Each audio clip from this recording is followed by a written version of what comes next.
तो हम विचार कर रहे हैं, मान लो किसी का फोर्थ लॉर्ड किसी के लगन चार्ट के सिक्स्थ लॉर्ड के साथ चार्ट में कहीं भी कंजक्शन में है, तो ऐसा जो कंजक्शन बन जाएगा दोनों का, वो किस प्रकार से आपकी लाइफ को प्रभावित करेगा, कौन कौन से इसके प्रभाव होंगे। देखिए, वैसे तो फोर्थ हाउस सुख स्थान है और फोर्थ लॉर्ड अगर आपका एक शुभ ग्रह है, तो अगर वो सिक्स्थ लॉर्ड के साथ कंजक्शन में जाता है किसी भी भाव में, तो ये थोड़ा चैलेंजिंग हो सकता है आपके लिए। इसमें जो रिजल्ट मिलेंगे आपको, उससे आपके फोर्थ हाउस पर काफ़ी नेगेटिव असर पड़ सकता है, आपकी भौतिक सुख सुविधाओं पर काफ़ी ज़्यादा असर पड़ सकता है, धन संपत्ति पर बहुत ज़्यादा असर पड़ सकता है। इसके साथ साथ मेनली आपकी जो रूटीन लाइफ है, जो आपकी डेली की लाइफ है, वो भी इससे काफ़ी इम्पेक्ट हो सकती है। फोर्थ लॉर्ड और सिक्स्थ लॉर्ड आपका यदि कंजक्शन में है चार्ट में, तो फोर्थ लॉर्ड किस प्रकार का प्लैनेट है, आपका सिक्स्थ लॉर्ड किस प्रकार का प्लैनेट है। कुछ केसेस में ऐसा हो सकता है कि फोर्थ लॉर्ड और सिक्स्थ लॉर्ड आपस में मित्रवत हैं भी, और कुछ केसेस में नहीं भी हो सकते हैं मित्रवत। ऐसे केस में आपको प्लैनेट विशेष के आधार पर सोचना होगा, और जिस भाव में भी ये कंजक्शन आपके बनेगा,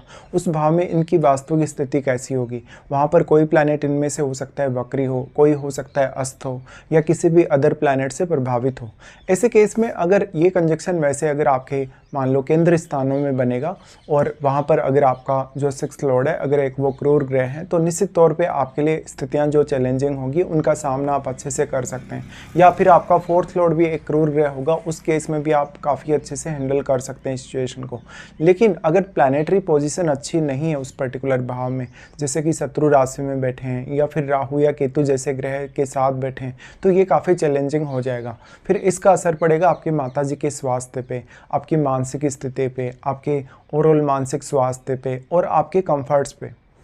हो सकता है फिर आप हर चीज़, जैसे अगर कोई भी चीज़ खरीद रहे हैं घर से रिलेटेड, तो आप लोन वगैरह लेकर ही खरीदेंगे, ईएमआई वगैरह पर ही खरीदने की कोशिश करेंगे हमेशा हमेशा। तो इससे ये भी अंदाज़ा लगाया जा सकता है कि आप हमेशा कर्ज में रहेंगे, कोई ना कोई चीज़ का कर्ज आपके ऊपर हमेशा चलता रहेगा। इस प्रकार का जातक भले ही कितना भी ज़्यादा स्ट्रगल करेगा, कितनी ज़्यादा मेहनत करेगा अपने कैरियर के लिए, लेकिन उसका अक्सर स्थान का परिवर्तन होना, बार बार कैरियर में स्टेबिलिटी की प्रॉब्लम आना, ये सब हो सकता है। अब जो फोर्थ लॉर्ड है और जो आपका सिक्स्थ लॉर्ड है, जिस भी भाव में कंजक्शन में है, उस पर्टिकुलर भाव को देखिए, उस भाव के कारकत्व को या उसकी क्वालिटीज़ को देखिए। अगर उस भाव का स्वामी भी कम से कम अगर आपके चार्ट में अच्छी स्थिति में है, तो अगर आपके सामने कोई भी अगर चैलेंज आता है, आप उस चैलेंज को अच्छे से एक्सेप्ट कर सकते हैं। अब यहाँ पे डिपेंड ये करेगा कि या तो आपका फोर्थ लॉर्ड उस हाउस में अपने मित्र के घर में हो सकता है, या फोर्थ लॉर्ड अच्छी स्थिति में हो सकता है, या तो आपका सिक्स्थ लॉर्ड बहुत अच्छी स्थिति में हो सकता है। दोनों के बहुत अच्छी स्थिति में होने की संभावना काफ़ी कम है।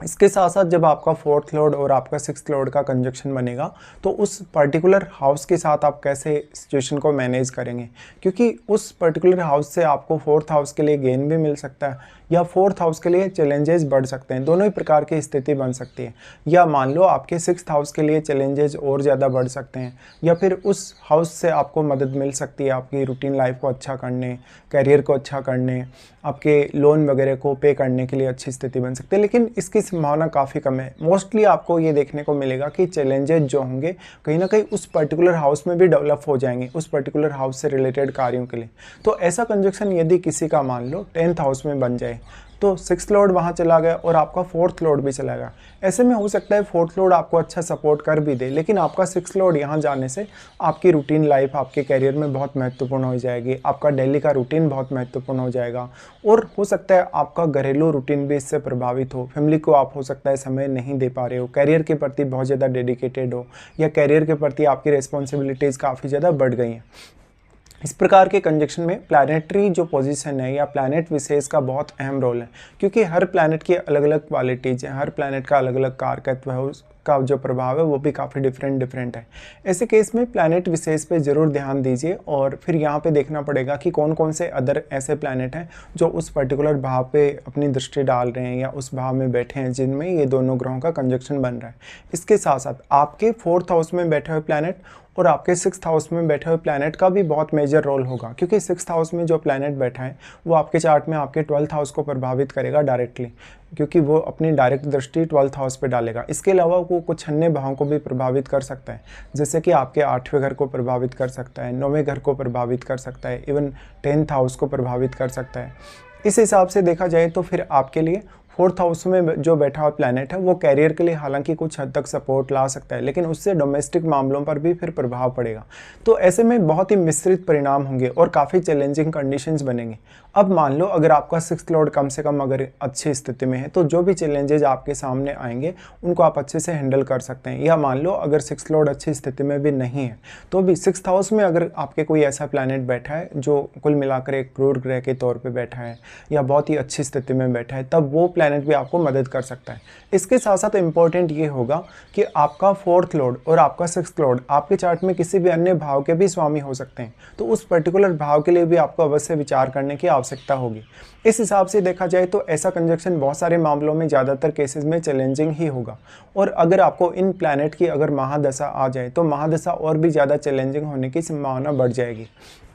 अब आपको देखना होगा कि आप कितना ज़्यादा पैसा स्पेंड कर रहे हैं अपने कंफर्ट्स के लिए, अपने परिवार की कितनी ज़्यादा जिम्मेदारी निभा रहे हैं और उसका आपके कैरियर पर कितना ज़्यादा इम्पैक्ट पड़ रहा है, आपकी हेल्थ पर उसका कितना ज़्यादा इम्पैक्ट पड़ रहा है, आपकी रूटीन उससे कैसे प्रभावित हो रही है। इसके साथ साथ जो आपके पारिवारिक जीवन का जो रोल है, इवन माता जी का जो रोल है, परिवार के कंफर्ट्स का जो रोल है वो आपके कैरियर में कितना है, रूटीन लाइफ में कितना है, परिवार के लिए क्या वास्तव में आपको स्ट्रगल करना पड़ रहा है या पैसा कमाने के लिए आपको बहुत स्ट्रगल करना पड़ रहा है, इन सब पर आपको ध्यान देने की आवश्यकता है। अब दोनों प्लैनेट का जहां जिस भाव में कंजक्शन बन गया वो भाव की स्वामी अगर अच्छी स्थिति में हो या तो दोनों प्लैनेट वहाँ पे अगर ठीक ठाक प्लेस्ड हो तो भी आपके लिए कुल मिलाकर स्थिति ठीक रहेगी। लेकिन वहाँ से फिर ये अपने से जस्ट सप्तम भाव पर अपनी दृष्टि डालेंगे दोनों ही प्लैनेट, तो वहाँ बैठे हुए प्लैनेट और उस भाव को भी ये काफ़ी ज़्यादा प्रभावित करेंगे। ऐसे केस में अब आपको देखना होगा कि वास्तव में इन दोनों में से किसी की भी यदि आपको महादशा या अंतरदशा हो या